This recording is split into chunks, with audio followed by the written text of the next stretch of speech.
ہاں، السلام علیکم۔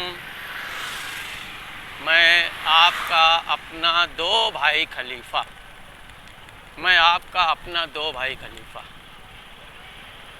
تو اگر کسی کو کبھی ختنے کی ضرورت ہو تو میرا کانٹیکٹ نمبر ہے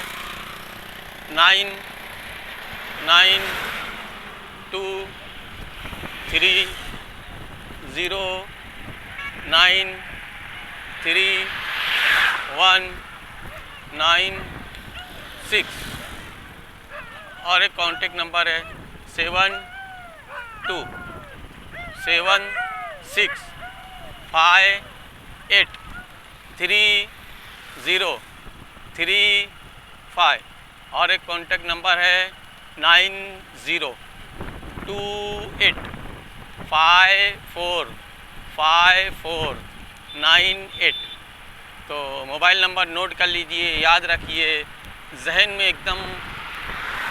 بیٹھا لیجئے، خدا نہ خواستہ کبھی بھی کسی کو بھی ضرورت پڑ سکتی ہے۔ تو یہ سب کیسا ہے،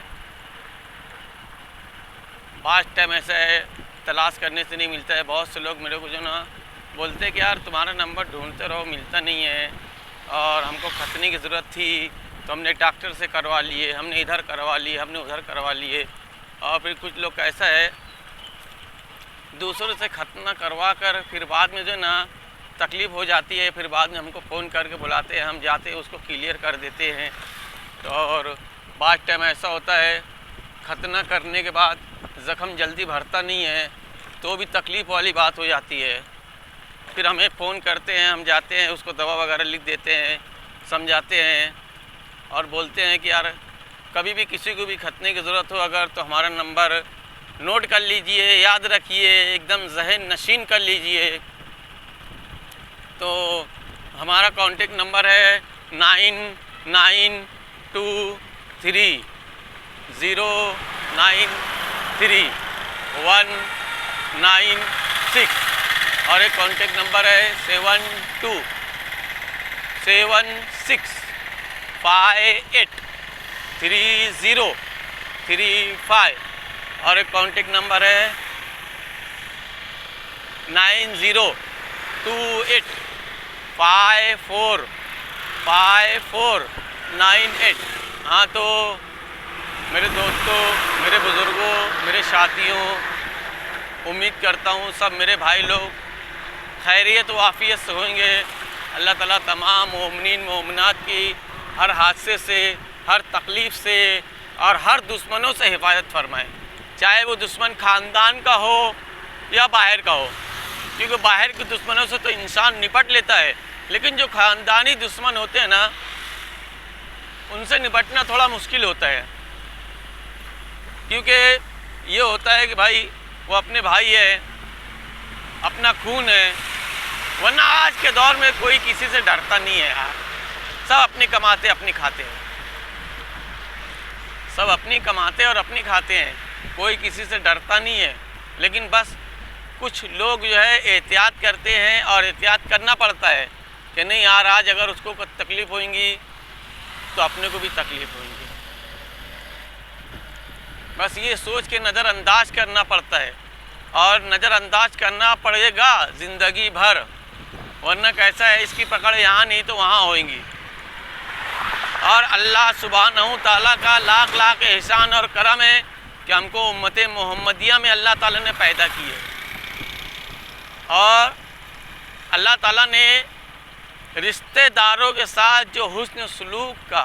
بار بار قرآن اور حدیث میں تذکرہ کیے، اللہ تعالیٰ نے قرآن اور حدیث میں لکھے ہیں، تو یہ صرف ان کے لیے ہے جو اللہ اور اللہ کے نبی کو مانتے ہیں۔ جو اللہ اور اللہ کے نبی کو نہیں مانتے ہیں ان کے لیے رشتہ کوئی معنی نہیں رکھتا، ورنہ کیسا ہے بولتے ہیں نا کہ مانو تو دیو نہیں تو پتھر، راستے میں کوئی پتھر پڑا رہتا اس کو ایک ٹھوکر مار دو کنارے ہو جائے گا، اسی پتھر کو تھوڑا سا رنگ روغن کر ایک طرف لگا دو تو لوگ اس کو جو ہے نا پوجا کرنے لگتے ہیں۔ تو کہنے کا مطلب یہ ہے کہ بھائی، اور تالیاں دونوں ہاتھ سے بجتی ہے میرے بھائی، ہے نا، تالیاں دونوں ہاتھ سے بجتی ہے، ایک ہاتھ سے نہیں بجتی، اور اللہ تعالیٰ کسی بھی قوم کو غرق اپنی نافرمانی کے لیے نہیں کیا ہے۔ اللہ تعالیٰ نے کسی بھی قوم کو خدا کی نافرمانی کریں گے اگر تو اللہ آپ کو غرق نہیں کرے گا، لیکن جب اللہ کے بندوں کو آپ ستاؤ گے، پریشان کرو گے، تو یہ اللہ آپ کو معاف نہیں کرے گا۔ ہے نا فرعون کا فرعون کا واقعہ ہے نا، اپنے سامنے بارہا گزرتا ہے کہ وہ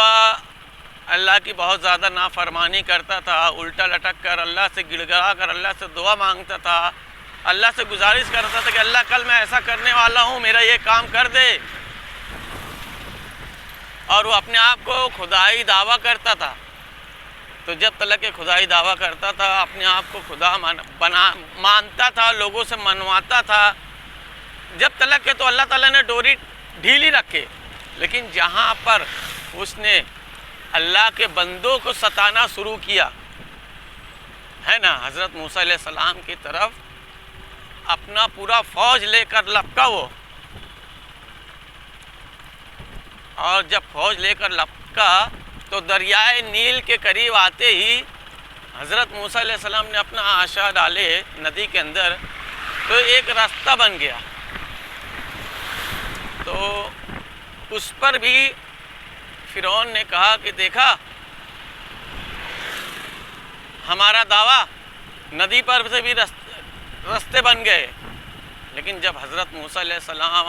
اور حضرت موسیٰ علیہ السلام کی قوم پوری کی پوری جب اس پار ہو گئی تو موسیٰ علیہ السلام نے سب کو کنارے کر دیے۔ تو جیسے ہی فرعون دریائے نیل کے بیچوں بیچ پہنچا، دونوں پانی آپس میں مل گئے، اور پوری کی پوری اس کی فوج، اس کے ساتھی براتی پورے غرق ہو گئے دریائے نیل کے اندر۔ تو کہنے کا مقصد اور مطلب یہ ہے کہ تم خدا کی نافرمانی کرو گے تو اللہ رحیم ہے، اللہ کریم ہے، اللہ سبحانہ و تعالیٰ غفور الرحیم ہے، وہ آپ کو معاف کر دے گا، اور بے شک اللہ معاف کرنے والا ہے۔ لیکن جہاں اللہ کی بندوں کی بات آئے گی تو اللہ جب تک کہ معاف نہیں کرے گا، جب تک کہ کوئی بندے کو تم ستائے وہ معاف نہیں کرے گا۔ تو میرے ساتھیوں، میرے بزرگوں، میرے دوستوں، میرے ہمدرد جتنے بھی ہیں، امت محمدیہ سے میری گزارش ہے، میری التجا ہے کہ یار اپنے اڑوسی پڑوسی رشتہ دار دوست احباب کے ساتھ حسن سلوک کیجئے، کیونکہ اللہ تعالیٰ قرآن اور حدیث میں فرماتا ہے کہ جس نے میرے بندوں پہ رحم کیا، شفقت کیا، میں اس پر رحم اور شفقت کروں گا، اور جس نے میرے بندوں کو ستایا یا ان سے کوئی قسم کا تنازع رکھا تو جب تلک کہ وہ معاف نہیں کریں گے میں نہیں کروں گا۔ تو کہنے کا مقصد اور مطلب یہ ہے کہ خوش رکھیے اپنے رشتہ داروں کو اور خوش رہیے۔ اور آج تو یہ آج کا ماحول اور آج کا دور ہے کہ تھوڑا سا پیسہ دیکھ لیتے ہیں تو اپنے آپ میں نہیں رہتے، بس سمجھتے ہیں کہ ہمارے مقابلے میں کوئی نہیں ہے۔ کوئی غریب اگر رہتا ہے رشتہ دار تو اس کو طنز کرتے ہیں، اس کو تانا کشی کرتے ہیں، اس کی اولادوں کو اپنے قریب بیٹھاتے نہیں ہیں۔ ارے یہ خدا کی دین ہے، اور خدا کی چھوٹ ہے یہ کہ اللہ تعالیٰ نے آپ کو یہ سب نوازا ہے، اور خدا کی چھوٹ کو جو نا اپنی مکاری، اپنی انا، اپنی ہوشیاری مت سمجھیے بھائی، کیونکہ اللہ کی جو نا رسی جب تلک ڈھیلی رہتی ہے جبھی تلک ہے۔ جب اللہ اپنی رسی اگر ٹائٹ کرنے پہ آتا ہے تو اچھوں کو ہم نے دیکھا ہے،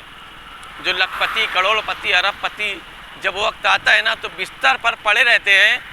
اور بولتے ہیں کہ یار میں نے اس کے ساتھ غلط کیا، اس کو بلا لوں، اس سے معافی مانگ لوں۔ تو یار کیوں اتنا؟ ارے پہلے ہی معافی مانگ لو۔ ارے یار ہر بندہ، دیکھو یار میں ایک بات بولتا ہوں،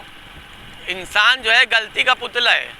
ہر انسان سے غلطی ہوتی رہتی ہے، تو اس کا مطلب یہ نہیں ہے کہ بس اپنی انا میں اپنے آپ کو فنا کر دو۔ ارے آج اس سے غلطیاں ہوئی ہے، کل تم سے بھی غلطیاں ہوئی ہیں، کتنی نہ جانے کتنی غلطیاں ہوئی ہیں، اور اللہ معاف کرنے والوں کو پسند فرماتا ہے نا۔ اللہ سبحانہ و تعالیٰ فرماتے ہیں کہ جس نے میرے بندوں پر رحم اور شفقت کی، میں اس پر رحم اور شفقت کروں گا، جس نے میرے بندوں کو ستایا میں اس کو معاف نہیں کروں گا۔ اللہ فرماتا ہے بندو، یہ نہیں فرمایا کہ کوئی ہندو ہو یا مسلم ہو یا سکھ ہو یا عیسائی ہو۔ اللہ تعالیٰ بارہا قرآن میں فرماتا ہے میرے بندوں، تو جتنے بھی دنیا کے اندر انسان ہیں سب اللہ کے بندے ہیں، سب اللہ کو ماننے والے ہیں۔ کوئی دل سے مانتا ہے، کوئی زبان سے مانتا ہے نا، لیکن سب اپنے اللہ کو مانتے ہیں۔ تو بھائی لوگ رشتہ داروں کو جو نا، رشتہ داروں کے ساتھ حسن سلوک کیجئے، رشتہ داروں کے ساتھ اچھے سے رہیے، اور خاص طور سے یار اللہ نے جو خون کا رشتہ بنایا ہے نا، یہ بڑا نازک رشتہ ہوتا ہے یار۔ یہ رشتہ ایسا ہے نا کہ اس کے اندر ذرا سا کچھ ہو جاتا ہے نا تو لوگ انا میں فنا ہو جاتے ہیں، اور خون کا رشتہ اللہ نے بنایا ہے، اور خون کے رشتوں کے اندر اگر غداری ہے تو اللہ معاف نہیں کرتا ہے نا۔ تو خون کے اندر غداری رہتی ہی ہے، وہ ہے نا حسن یوسف۔ حسن یوسف کا ایک مصرع ہے کہ غداری اگر خون میں شامل نہیں ہوتا، غداری اگر خون میں شامل نہیں ہوتا تو حسن یوسف سر عام بازار میں نیلام نہیں ہوتا۔ یار اپنی انا کو فنا کیجئے، اور اپنے بھائی، اپنے دوستوں، اپنے بزرگوں اور اپنے رشتہ داروں کے ساتھ خوش رہیے، اور سب کو خوش رکھیے، ہے نا۔ کچھ لوگوں کا دماغ جو ہے نا تھوڑا بد مزاج رہتا ہے نا، کچھ لوگوں کا دماغ ٹھنڈا رہتا ہے، کچھ لوگوں کا دماغ گرم رہتا ہے، تو اس کا مطلب یہ نہیں ہے کہ سب اپنی انا میں فنا ہو جائیں گے۔ تو میری گزارش ہے، میری التجا ہے کہ اپنے آپ کو خوش رکھیے، خوش رہیے، اور رشتہ داروں کے ساتھ حسن سلوک کیجئے۔ بھائی بہن کا رشتہ اللہ نے بنائے ہیں، تو مہربانی کر کے وہ رشتہ مت ختم کیجئے۔ کچھ جگہ ایسا رہتا ہے کہ کوئی جھکتا ہے نا تو بولتے تھے بولو اس کا کام پڑا جھکا نا، ارے اس کا کام پڑا وہ جھکا نہیں، اللہ نے اس کے دل میں ڈالے بات تو وہ آ کر جھکا۔ تو کتنا جھکا اس کے آگے،